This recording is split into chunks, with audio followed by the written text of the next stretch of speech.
તારીખ 26/12/1993 શ્રી મોક્ષ માર્ગ પ્રકાશક ઉપર પૂજ્યભાઈ શ્રી શશીભાઈનું દેવલાલીમાં પ્રવચન. સળંગ પ્રવચન નંબર 4. મૂળ કેસેટમાં ખૂબ જ ડિસ્ટર્બન્સ છે તથા અવાજ ખરાબ છે. अब कहते हैं कि मोक्ष मार्ग परम निर्देश है.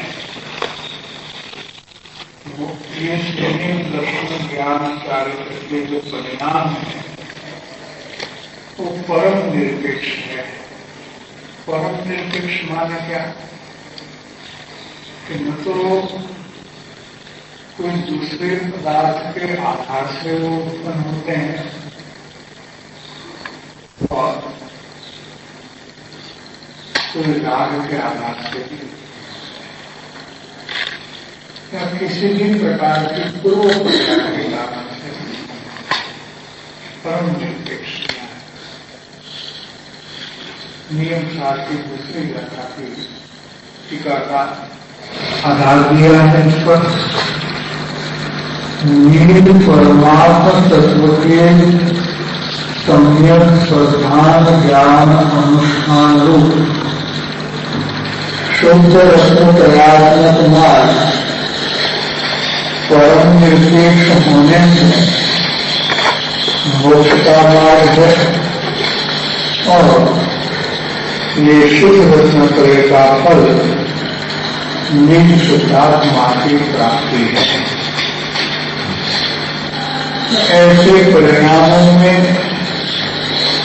अपना स्वरूप का अवलंबन और आधार होता है पर उसमें इस परिणामों को दूसरा किसी का आधार नहीं होता. यहाँ पर कुछ प्रश्न का या तर्क का अवकाश यह तो रुकना है कि इसके पीछे जो सूत्र आता है निसर्गार्थ परिणात्मा ये सूत्र है. तीसरा नंबर का सन निसर्गात्मक में सम्यक दर्शन निसर्ग से होता है. निसर्ग में किसी निमित्त का वहां अवलंबन नहीं है लेकिन अधिगम में तो किसी न किसी निमित्त का निर्देश किया गया है. तो ये मोक्ष मार्ग परम निरपेक्ष है ऐसा जो विधान है. इस विधान में और इस विधान में कोई परस्पर विरोधता है या नहीं है उतना विचार यहाँ पर अवश्य कर लेना चाहिए.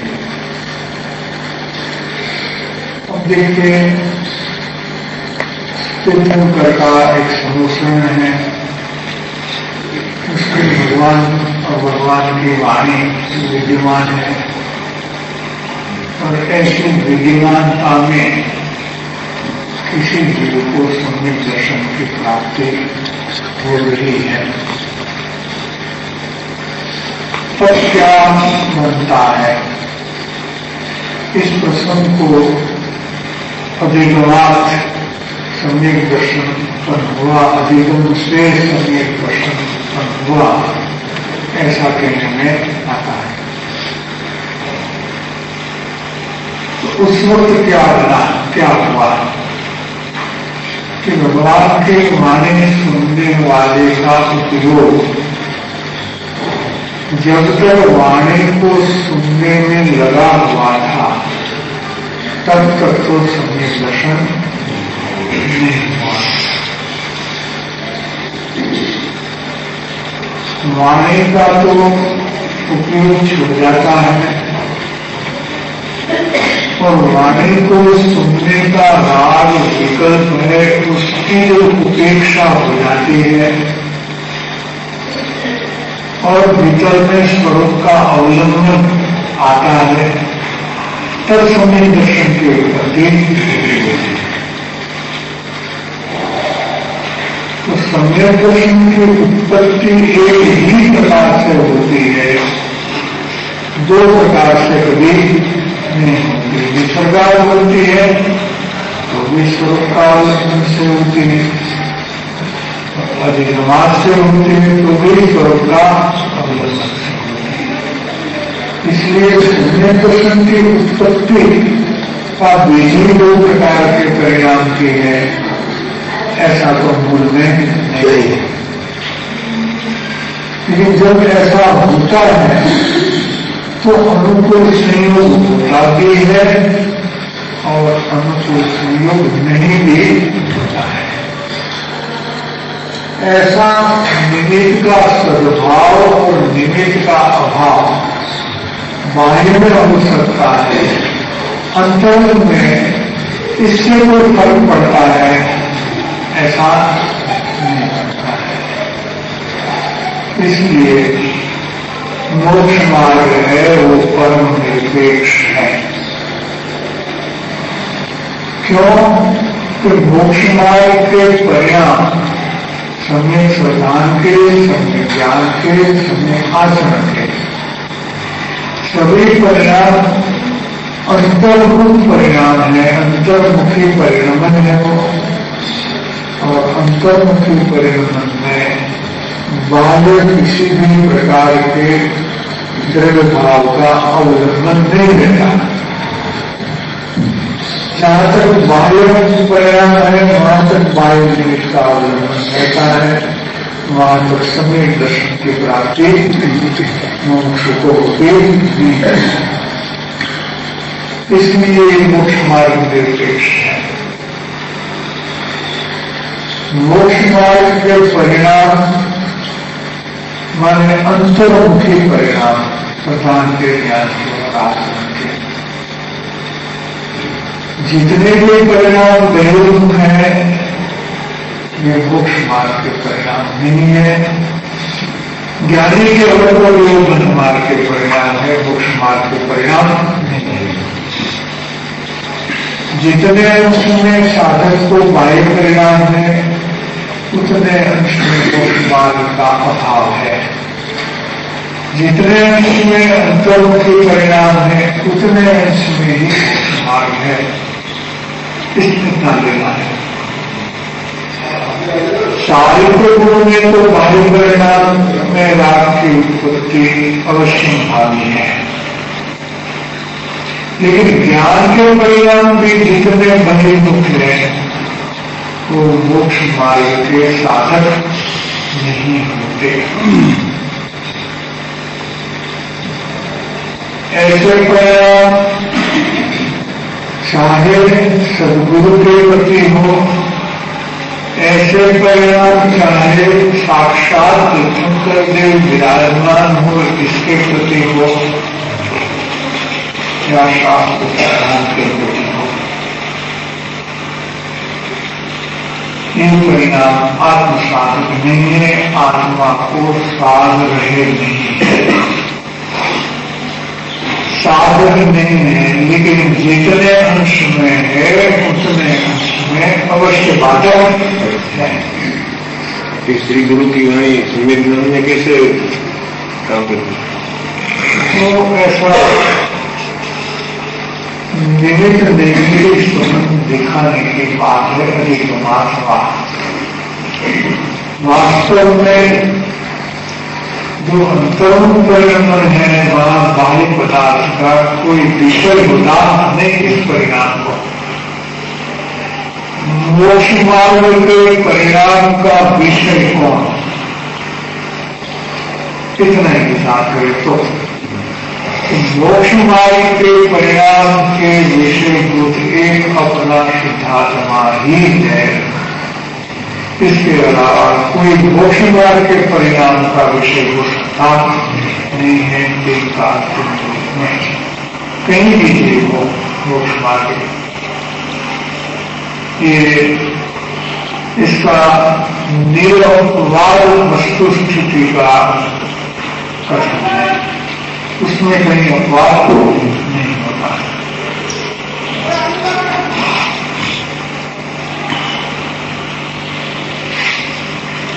इस सूत्र में सम्यक दर्शन जो कहा है वो निश्चय सम्यक दर्शन है। यहाँ जो दर्शन शब्द से सम्यक दर्शन कहा है, ये विशेषण दर्शन। और वो बात तीसरे सूत्र से सिद्ध होता है। क्यों? हाँ, निसर्ग अधिगम ऐसा जो भेद कहा है, वो निश्चय सम्यक दर्शन का भेद कहा है, निमित्त का सद्भाव और निमित्त का अभाव दिखाने के लिए। सम्यक दर्शन दो प्रकार का नहीं, दो प्रकार के परिणाम से भी सम्यक दर्शन नहीं है। सम्यक दर्शन कितने प्रकार के? वैसे तो निश्चय व्यवहार उपचार से बोला जाता है व्यवहार को, ऐसा कहते हैं।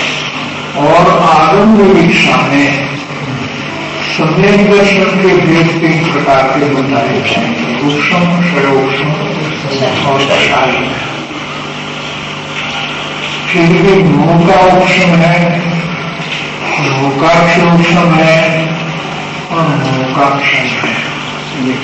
न तो सम्यक दर्शन का औक्षम है, न तो सम्यक दर्शन का क्षयोक्षम है, न तो सम्यक दर्शन का क्षय है। सम्यक दर्शन का अक्षर होने तो सम्यक दर्शन का अभाव हो जाए। ये तीनों विशेषण मोह को लागू होता है, मोह का निर्देश करता है सम्यक दर्शन का। सम्यक दर्शन को सम्यक दर्शन है, जैसा है वैसा अपने स्वरूप में है। तीनों भेद में सम्यक दर्शन में कोई फर्क नहीं, ऐसी बात है। फिर तो बात आती है कि तेरे मुस्कान में या सिद्धपद में सम्यक दर्शन को परम अवधान सम्यक दर्शन, ये दूसरे गुण की अपेक्षा से बात है।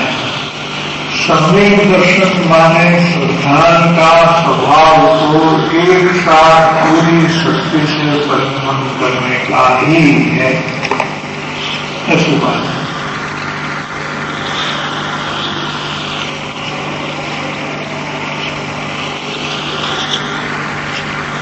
और यह सूत्र की संस्कृत टीका श्री तत्वार्थ राजवार्तिक में जो कारिका और व्याख्या द्वारा वर्णन किया गया है, उस आधार से यह सूत्र और दूसरे सूत्र में कहे हुए सम्यक दर्शन यह निश्चय सम्यक दर्शन है, ऐसा सिद्ध होता है। तत्वार्थ शुद्धानम सम्यक दर्शनम, ऐसा लिया है। नौ तत्व की शुद्धा सम्यक दर्शन है। सम्यक दर्शन का विषय कौन? सम्यक दर्शन का विषय शुद्ध आत्मा या सम्यक दर्शन का विषय नव तत्व? शुद्धात्मा, नौ तत्व वाला शुद्धात्मा। नौ तत्वों में तो पाप तत्व भी आता है।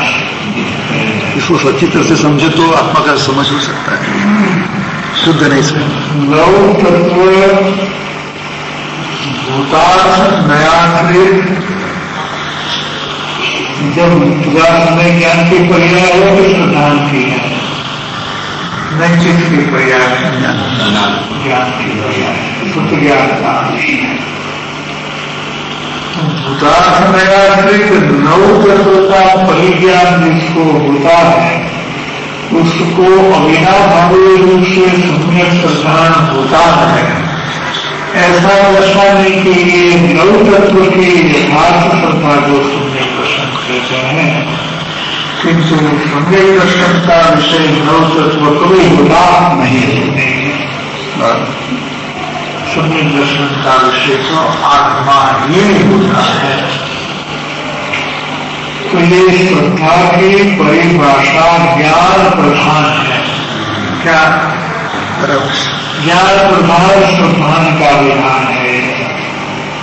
वास्तव में श्रद्धा प्रधान की श्रद्धा का विधान पहले दिन थोड़ी बात करी थी कि श्रद्धा प्रधान, ज्ञान प्रधान, आचरण प्रधान, पुरुषार्थ प्रधान, सुख प्रधान, सब तरह से सम्यक दर्शन को कह सकते हैं। इसे सम्यक ज्ञान को भी 5 तरह से कह सकते हैं, सम्यक चारित्र को भी 5 तरह से कह सकते हैं, सम्यक पुरुषार्थ को भी 5 तरह से कह सकते हैं।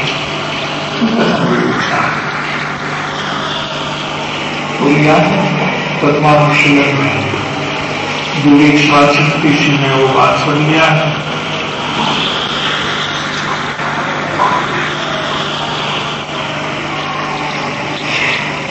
क्या निश्चित सम्यक दर्शन है, व्यवहार में एक दर्शन की बात यहाँ नहीं कही है। ये बात को तत्वार्थ राजवाक्य वास्तविक का जो सूत्र, इस सूत्र के आधार जो टीका अच्छी है उसका आधार दिया है। तथा इस सूत्र में ज्ञान कहा है वह निश्चय सम्यक ज्ञान है। तीनों निश्चय है। जो ज्ञान शुद्धात्मा का आश्रय करके स्वानुभव करता है इसी को यह सम्यक ज्ञान, आत्मज्ञान कहा है, मोक्ष मार्ग वाला ज्ञान कहा है। गुरुदेव तो वहां तक कहते थे कि जिस ज्ञान से गंधर्व देव बारांग की रचना करते हैं और गंधर्व देव का ये उपयोग दृढ़ रूप में लगा है, वो ज्ञान मोक्ष मार्ग नहीं है। वो बात पूर्ण बदली है, अपनी रहस्यपूर्ण चिट्ठी में कही है। पर सत्तावलंबन ज्ञान मोक्ष का मार्ग है, ऐसा कोई ज्ञानी कभी कहते कहेंगे नहीं, ऐसा लिया है। पर सत्ता का अवलंबन सर्वथा निषिद्ध है। क्या? श्रद्धा से, ज्ञान से और आचरण से। शास्त्र पढ़ना ही मुख्य बात है, ये बात रहती गंधर्व द्वारा शास्त्र की रचना हुई तो गंधर्व द्वारा शास्त्र की रचना हुई, वो तीनों भी मोक्ष साधक नहीं है। तो फिर वो शास्त्र पढ़ने वाले का उपयोग मोक्ष साधक है, वो बात नहीं सिद्ध होती।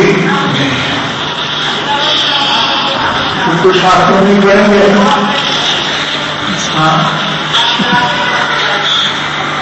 ऐसा नहीं बनता, ऐसा भी नहीं बनता।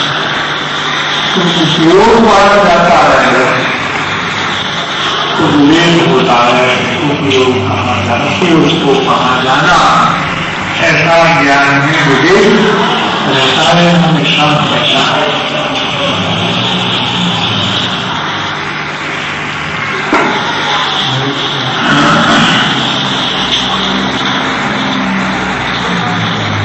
इस सूत्र में ज्ञान बल है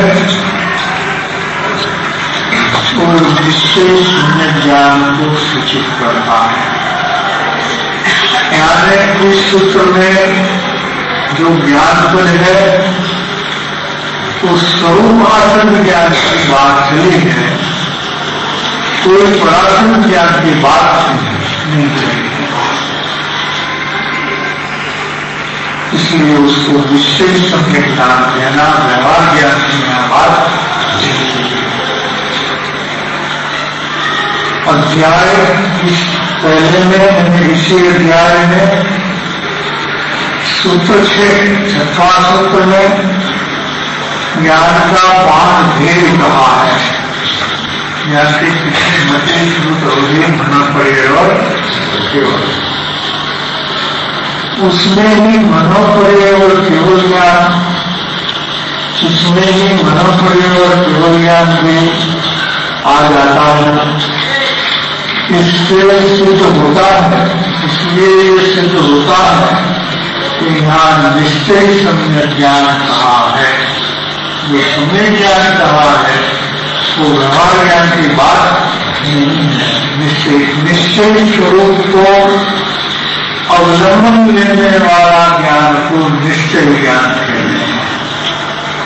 ज्ञान का नाम निश्चय क्यों पड़ा, इसको निश्चय ज्ञान ऐसा क्यों कहा? निश्चय स्वरूप को विषय करता है, इसलिए मेरे को शुद्ध में क्यों कहा?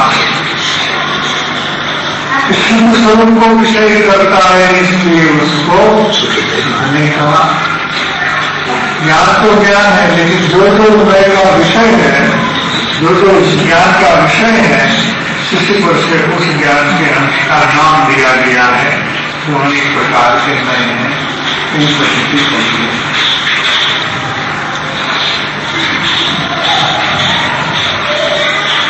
इसके बाद योग सूत्र में चारित्राणी शब्द निश्चय शाम सम्यक चारित्र बताने के लिए कहा गया है।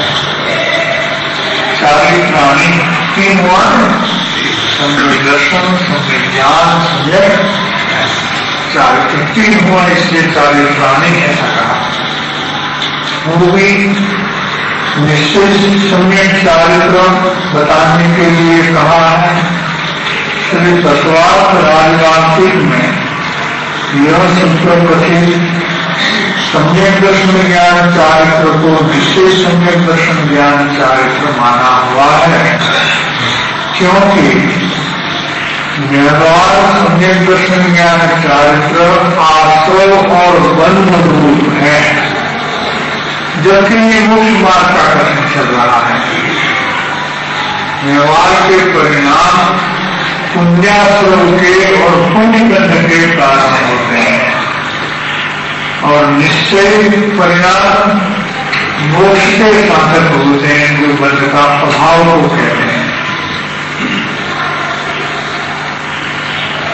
इसलिए यह सूत्र का अर्थ करने में इन तीनों आत्मा की शुद्ध पर्याय है, आत्मा के तीनों गुणों की शुद्ध पर्याय है, और आत्मा के अवलंबन में है ये तीनों पर्याय।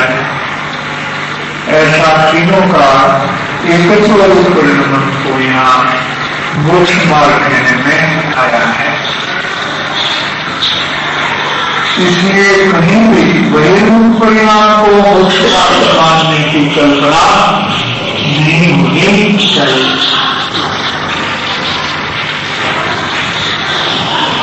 इस प्रकार से शास्त्रकार ने दर्शाया है, ऐसा यहाँ स्पष्ट होता है। इस विषय पर सिद्धांतिक बात क्या क्या सिद्ध होती है, इसका भी पूरा विवरण यहाँ पर दिया गया है। अज्ञान दशा में सभी जीव दुख का भोगवता कर रहा है, दुख का भोग रहे हैं सभी जीव। एक भी अज्ञानी जीव संसार में सुखी है ऐसा नहीं है। अज्ञान दशा में आत्मा का जो सुख नाम का गुण है, उसकी अशुद्ध विपरीत अवस्था दुख रूप निरंतर परिणमन कर ही रही है। हाँ, कोई ऐसा कहता है कि हमको तो सुख है, हम तो सुखी हो गए। हाँ, ऐसा कोई कहे, ऐसा कोई माने, तो क्या वो वास्तव में सुखी है क्या? तो दुख में सुख की कल्पना करता है, दुख में सुख की कल्पना करता है, वास्तव में नहीं सुख ही।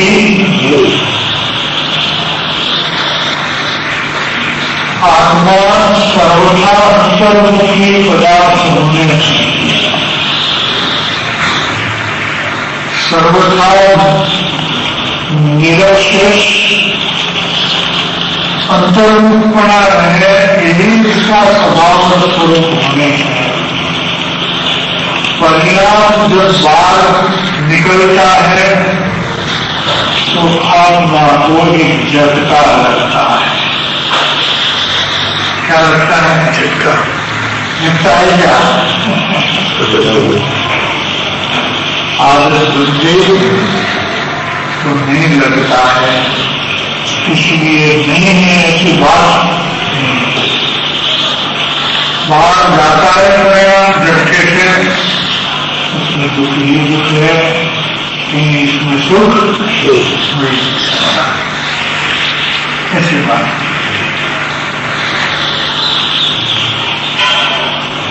सम्यक दर्शन, सम्यक ज्ञान, सम्यक चारित्र, भारत के समय जी जो कुछ अंशमें हो गए स्थान अनुसार, फिर कुछ अंश में जो परिणाम बाहर जा रहे हैं उसको शोर कहते हैं। खलबली होती है भीतर में, क्या उतने अंश में खलबली होती है और उसको चारित्र कहने में आता है। प्रवचन काल में भगवान मुकुंद आचार्य से कहते हैं कि चारित्र को हम शोभ रहित परिणाम को हम चारित्र कहते हैं। चारित्र किसको कहते हैं? जिसमें शोभ नहीं हो, फलहीन नहीं हो, उसको हम साम्य भाव रूप, सौम्य भाव रूप, शांत भाव रूप चारित्र कहते हैं। किसी का नाम चारित्र है तो बाकी कोई पंचमावृत के परिणाम है, 28 मूल के परिणाम है, उसको हम आत्मा का चारित्र नहीं कहते हैं।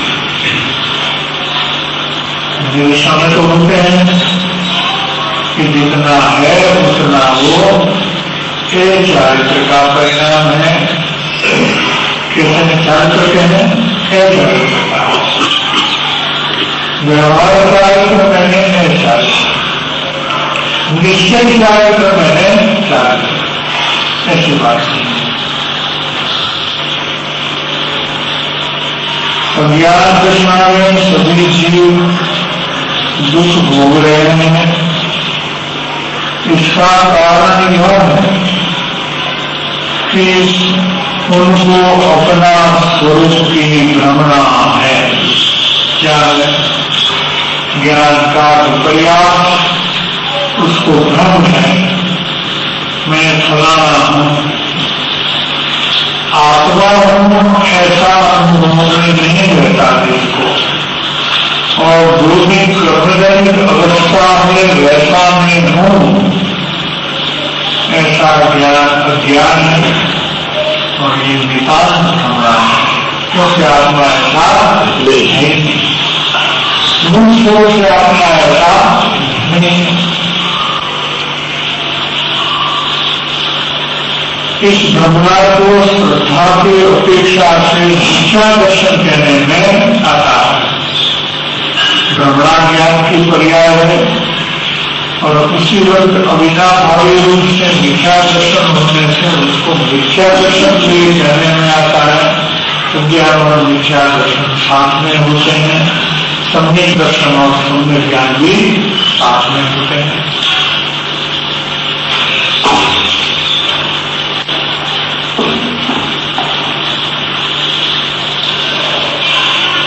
दर्शन का यहाँ अर्थ मान्यता है। दर्शन का अर्थ यहाँ दर्शन उपयोग नहीं लेना। झटके वाली बात जो कही आपने, तो सम्यक दृष्टि को ऐसा प्रतिभास होता है क्या? पर में जब उपयोग जाता है झटका आपने होता है और उसके ख्याल में नहीं होना चाहिए, वो ख्याल में नहीं आने के लिए। जैसे आप बैठे नहीं, आपका किसी एक अंग को हाथ को, पैर को, हाथ को, वो भी पकड़ लेने आते जी। उसको फिर खींचे तो क्या होता है, दर्द होता है, होता है। तो परिणाम भी जीव का अंग है। परिणाम क्या है, जीव का अंगभूत है। तो उसको कोई बाहर खींचता है तो क्या हो, झटकाई हुए, दर्दी हुए, और क्या होगा। तो निरंतर बाहर में निरंतर चेष्टा कर रहे हैं, निरंतर झटका खा ही रहा है। અલંકારિક ભાષા છે કે રિયલી આત્માને પરસેપ્ટેબલી લાગે, ઝટકો લાગો તે અલંકારિક ભાષા છે કે ખરેખર આત્માને ઝટકો જેન્યુઇન લાગે? भाषा अलंकार नहीं, दैट मीन्स कंपैरिजन करने के लिए ऐसा झटका शब्द का इस्तेमाल किया आपने। जो लोग बड़े शहर की गटर के किनारे रहते हैं, खाली बोलते हैं, मम्मी की खाली की है या सारे बोलते की गटर जो है मम्मी के पास में बनाया जाता है, मम्मी झुकड़ सकती है। हम लोग रहते हैं उसको क्या आपको दुर्गंध नहीं आती, इसको ना बोलते, क्या बोलेंगे, क्या बोलेंगे, तो आपको भी नहीं आती, क्या हम दुर्गंध आएंगे। अनंत शक्ति है, इसका एक सबूत है कि अनंत दुख को भी भोगने में वो समर्थ है, इसलिए वो अनंत सुख भोगने में भी समर्थ है। यहाँ से निकलता है शक्ति को समझना है तो विपर्यास में भी शक्ति को शक्ति होती है, परिणाम से विपरीत और विपरीतता होती है, शक्ति में नहीं होता है। इलेक्ट्रिसिटी है वो शक्ति है, पावर जिसको कहते हैं, पावर आया नहीं आया कहते हैं, तो पावर ठंडा या गर्म बताइए, पावर ठंडा होता है गर्म होता है, पावर पावर तो पावर ठंडा है गर्म, पावर का अपने रेफ्रिजरेटर से लगाओ तो ठंडा हो जाएगा, आइस बनने लगेगा, हीटर को लगाओ तो गर्म होने लगेगा, एसी को लगाओ तो ठंडा लगेगा, गीजर को लगाओ तो गर्म पानी आने लगेगा, पंखे को लगाओ तो घूमने लगेगा, मोटर घूमने लगेगी। ये तो पावर है, पावर में तो कोई पर्याय नहीं है। गर्म ठंडा गति आगे से कोई पावर में कोई पर्याय नहीं होती। ऐसे आत्मा शक्ति का पिंड है, क्या है, शक्ति का पिंड, आत्मा अनंत शक्तियों का पिंड है, इसकी प्रतीति आती है। तो दुख भी अनंत दुख को भोगता हुआ भी वो कहता है कि नहीं मुझे दुख नहीं लगता है, तो ये भी इनकी शक्ति का द्योतक है, वो शक्ति को प्रसिद्ध करता है। इस शक्ति का तो कहीं से भी परिचय हो सकता है, परिचय करने के प्रति की पहचान आ जाएगी, परिचय करना चाहिए। ये इसका प्रैक्टिकल है, ऊर्जा भी प्रैक्टिकल हो ही रहा है, इससे पता लग रहा हमारा कितना तीव्र पुरुषार्थ चल रहा बेटा। हाँ, तीव्र पुरुषार्थ चलता है तो तीव्र उन्नति होती है परिणाम में, और तीव्र दुख है एक मिथ्या दृष्टि के परिणाम में दुख कितना अनंत दुख है।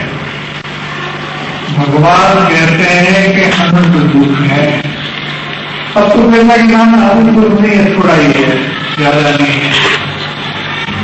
तो तुम भगवान को, ज्ञान को, भगवान के स्वरूप को मानता नहीं है।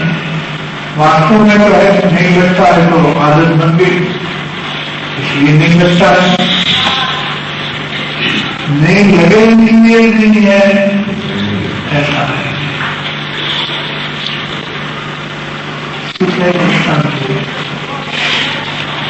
एक आदमी को किसी ने छुरा मार दिया, दर्द हुआ कहीं हुआ, शुगर बोला, फिर दूसरा मारा, तीसरा मारा, जिसको छुरा लग रहा है वो लगे नहीं नहीं नहीं नहीं मारो मत मारो मत मारो, क्या करेगा फिर वो मारता जाता है।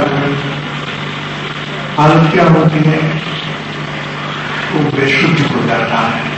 दर्द के मारा, दुख का मारा हुआ वो फिर भी कोई मारता है, उसको चालू रखता है, तो क्या उसको दर्द का पता नहीं चलता है, भान नहीं है, इसलिए उसको दुख नहीं होता है क्या? पहले भी नहीं होता, पहले भी नहीं था, बाद में भी नहीं। दुख जो है उसका पता चले तो दुख नहीं, पता नहीं चले तो दुख नहीं, ऐसी बात नहीं है। ध्यान लेना है वो लेना है कि पता चला दुख होता है तो दुख है, और पता नहीं चला तो दुख नहीं है, ऐसा नहीं है। दुख तो होता ही है। डॉक्टर लोग एनेस्थीसिया वगैरह में ऑपरेशन इस बात से वहाँ दुख होता है कि नहीं होता है, दुख होता है। लगता नहीं वो अलग बात है, लेकिन होता तो यही अशाता का उदय वहाँ होता है, तो अशाता का उदय होता ही नहीं। उपयोग किस चीज से होती है वहाँ, इसलिए नहीं लगता है। अब है तो सही, नहीं है ऐसी बात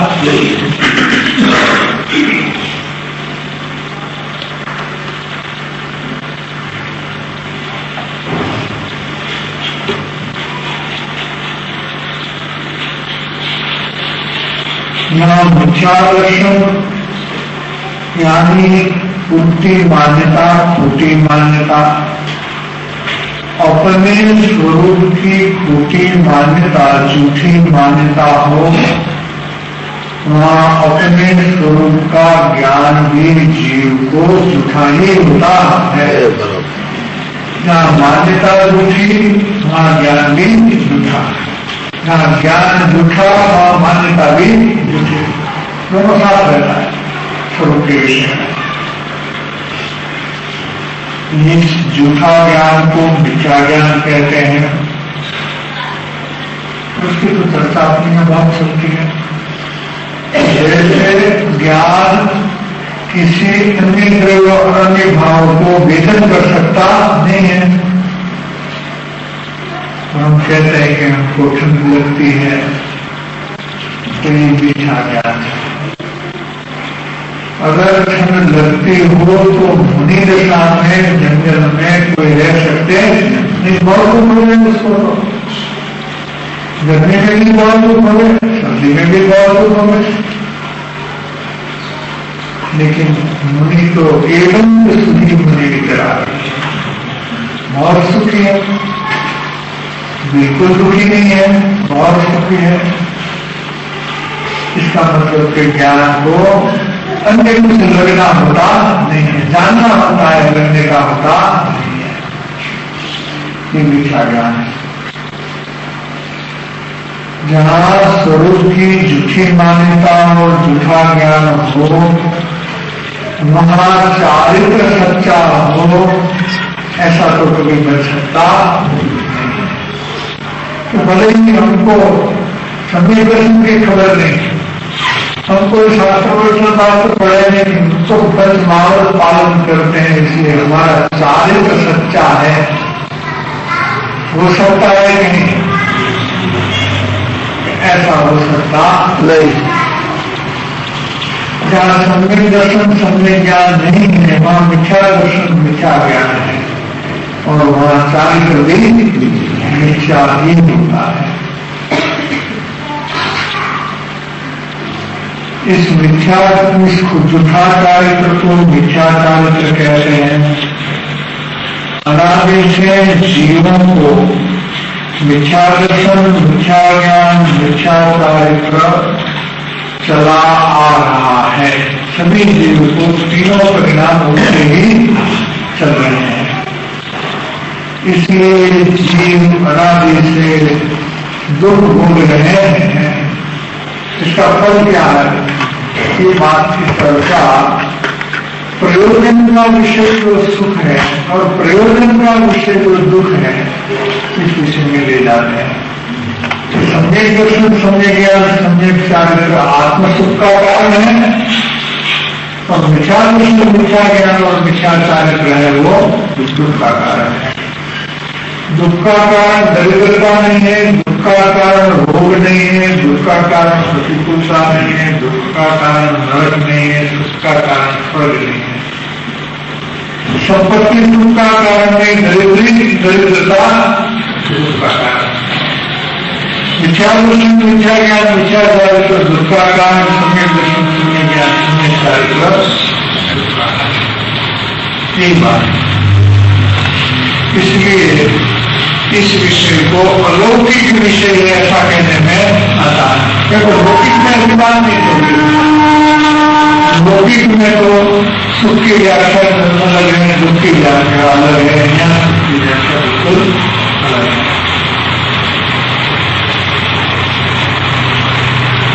अपनी यह दशा जीव स्वयं करता है, ऐसी दुखमय दशा कौन करता है कि जीव स्वयं करता है। इसलिए ऐसी दशा का अभाव भी, इसको टालना भी जीव स्वयं करता है। अगर दूसरा दुख देता है तो सुख भी दूसरा देगा। दुखी होने में हम पराधीन हैं तो सुखी होने में भी पराधीन हो जाएंगे। वास्तव में सुख भी स्वाधीन और दुख भी स्वाधीन है। एक सिद्धांत ऐसा है सुख के विषय कि जब जब हमारे जीव को दुख हो जाए, दुख का अनुभव हो, तो दूसरा और कुछ विचार नहीं करके इस विचार में चले जाना चाहिए कि किस प्रकार का अज्ञान बरतता है कि जिनको भी दुख हो रहा है। क्योंकि ज्ञान से कभी किसी को सही ज्ञान से दूर होता नहीं। सच्चा ज्ञान सुख का साधक है और मिथ्या ज्ञान अज्ञान दुख का साधक है। इसलिए जब दुख का अनुभव हुए तब यही देखना है कैसा अज्ञान है, किस प्रकार का अज्ञान हो रहा है। पर्याय दृष्टि में दुख ही दुख है। तो जो पर्याय दृष्टि में कर्म पर्याय है संसार में, तो शुद्ध पर्याय तो है। इसलिए पर्याय दृष्टि में ऐसा मैं हूं, जैसे पर्याय है ऐसा मैं हूं, दुखी और दृढ़ दृष्टि में सुख है।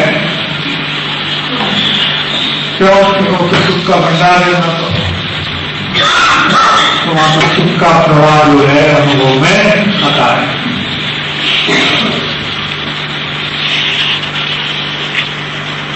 इस दुख को टालने का उपाय ही सम्यक दर्शन ज्ञान चारित्र ही है। दुख का उपाय टालने का कोई दूसरा उपाय हो सकता नहीं है।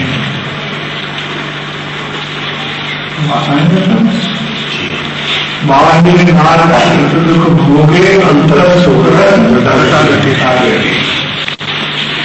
नरक का क्षेत्र दुख का कारण सम्यक दृष्टि को नहीं होता। क्या सिद्ध किया है?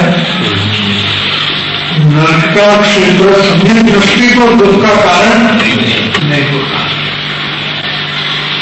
नया सम्यक दर्शन होता है।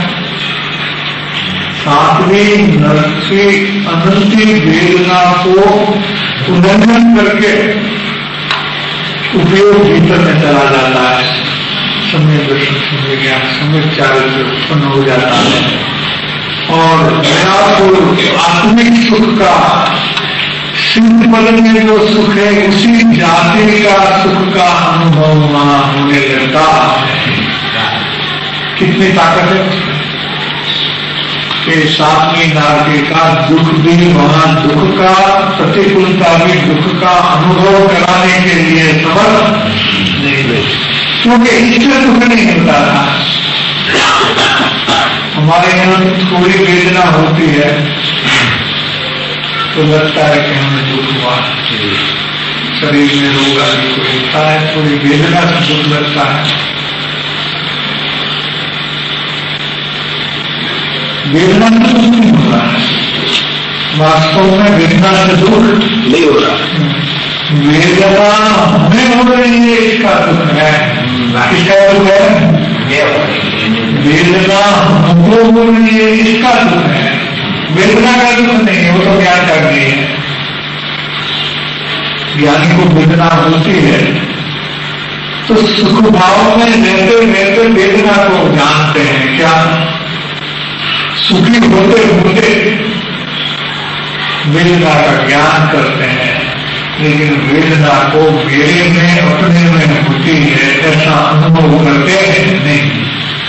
ज्ञान का वेदन करते हैं, ज्ञानी ज्ञान का वेदन करते हैं, ज्ञान का वेदन जी वेदना का वेदन नहीं करते नहीं, और जानते हैं कि कर सकते भी नहीं।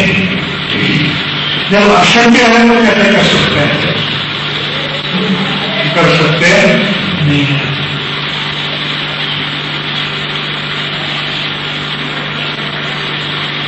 दूसरा तत्व अन्य तत्व दिखता है, तो स्वतंत्र कैसे होता है? जब आपको मेरा शरीर दिखता है तो ये मेरा है ऐसा कोई आपको लगता है कभी? क्यों लगा हुआ है? नहीं हो सकता, लगाना चाहो तो मिलेगा नहीं लग सकता, क्योंकि दिखता है तो आपका है, वो कैसे लग सकता है? सही ज्ञान में कल्पना उत्पन्न कर सकते हैं, और कल्पना में सही ज्ञान होता नहीं। हो सकता है। कितनी वास्तविकता है, ये धर्म के परिणाम में वास्तविकता कितनी है, कितनी वास्तविकता है। कहीं ये कल्पना नहीं है, ठोस मार्ग है।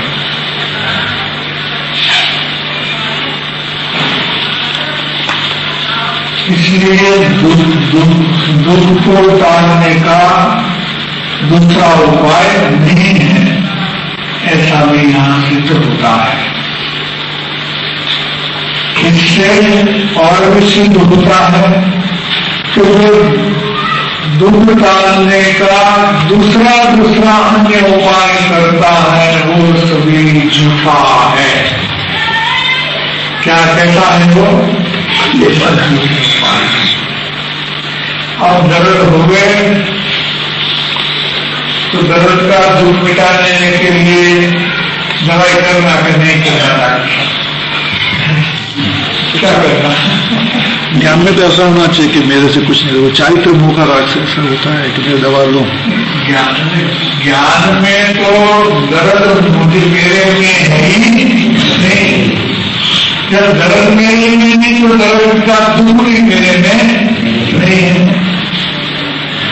दर्द की दवाई नहीं करना है, जो भी ज्ञानी को अस्थिरता का राग है उसकी दवाई करते हैं, दर्द की दवाई नहीं करते हैं, क्योंकि वो कर सकते नहीं। क्या लगता है उसको कर सकते नहीं है। जब वस्तुस्थिति में कर सकते नहीं है, मालूम में निकालने का काम कौन करेगा? कोई करेगा? वो इतने जानते हुए भी एक जगह दूसरे जगह कुछ भी नहीं कर सकता, इतना परिस्थिति जानते हुए भी इसको इतना चारित्र की अस्थिरता आ जाती है कि दवा लेने का मन होता है, और दवा से मेरे को अच्छा होगा ऐसा भी ऐसे मानते हैं। वो क्या है कि दवा की असर होती है ऐसा नहीं मानते, वो तो उनका होता है।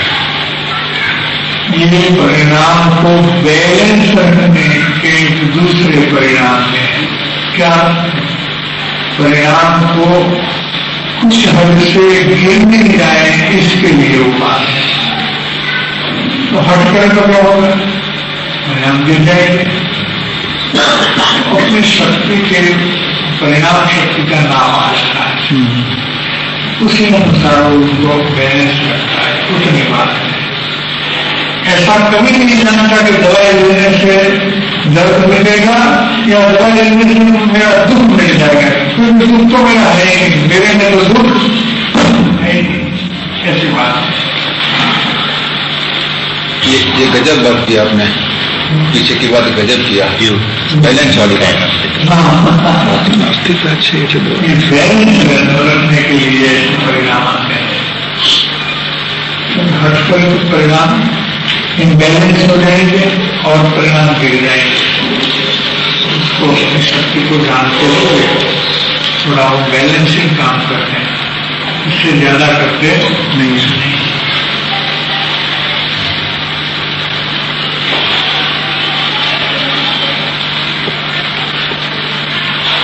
जीव धर्म करना चाहता है,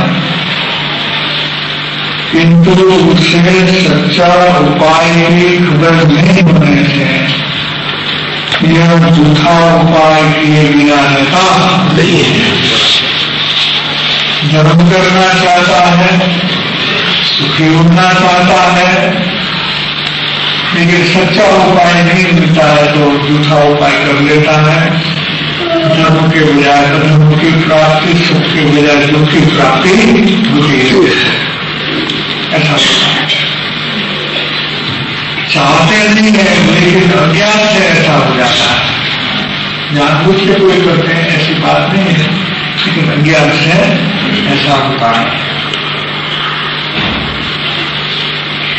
इसलिए जीवों को ऐसी महान भूल टालने के लिए प्रथम भी सम्यक दर्शन, सम्यक ज्ञान की प्राप्ति करनी चाहिए।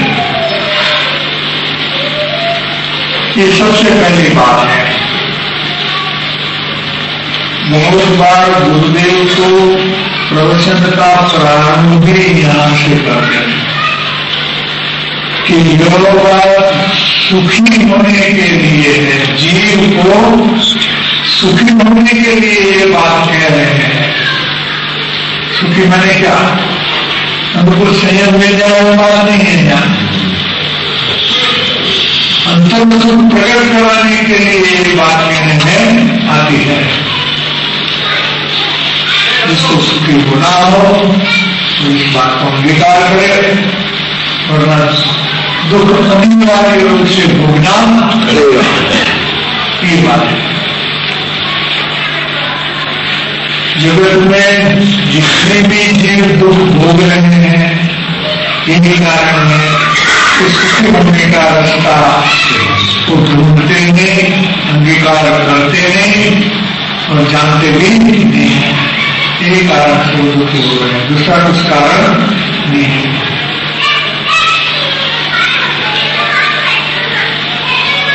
इसके बिना धर्म की शुरुआत होती है, कभी भी किसी को होती है।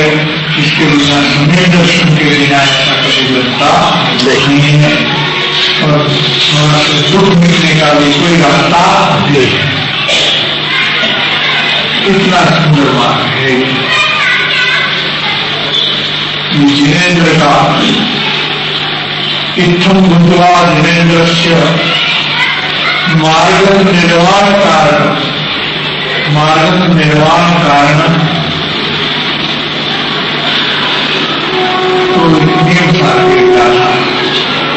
इस प्रकार से जिनेन्द्र का मार्ग निर्वाण का कारण है, उसको जान करके जो भी इस मार्ग को प्राप्त हुए हैं ऐसा करके विश्वास कर लिया है, तब हम नंदे ऐसा करके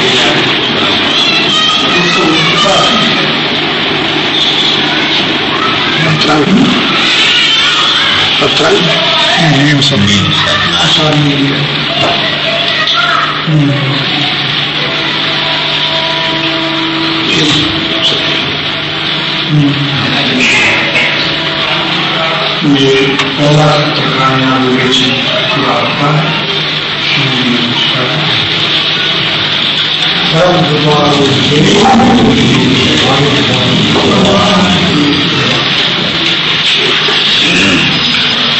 साफ की बजाय शाम को थोड़े साफ से रखे, थोड़े साफ से बोले यार, हो जाएगा। साढ़े 7 से पौने 8 घंटे, पौन घंटा होता है ना शाम को, 1 घंटा का होता है। अच्छा, पौने 8 तक होता है। कल 8 में 5 तक होता है चालू रहता है। नहीं, मेरे को याद है, मैंने देखा था। मैं तो बाद में जो और बोलना चाहता था तो सबको जाने का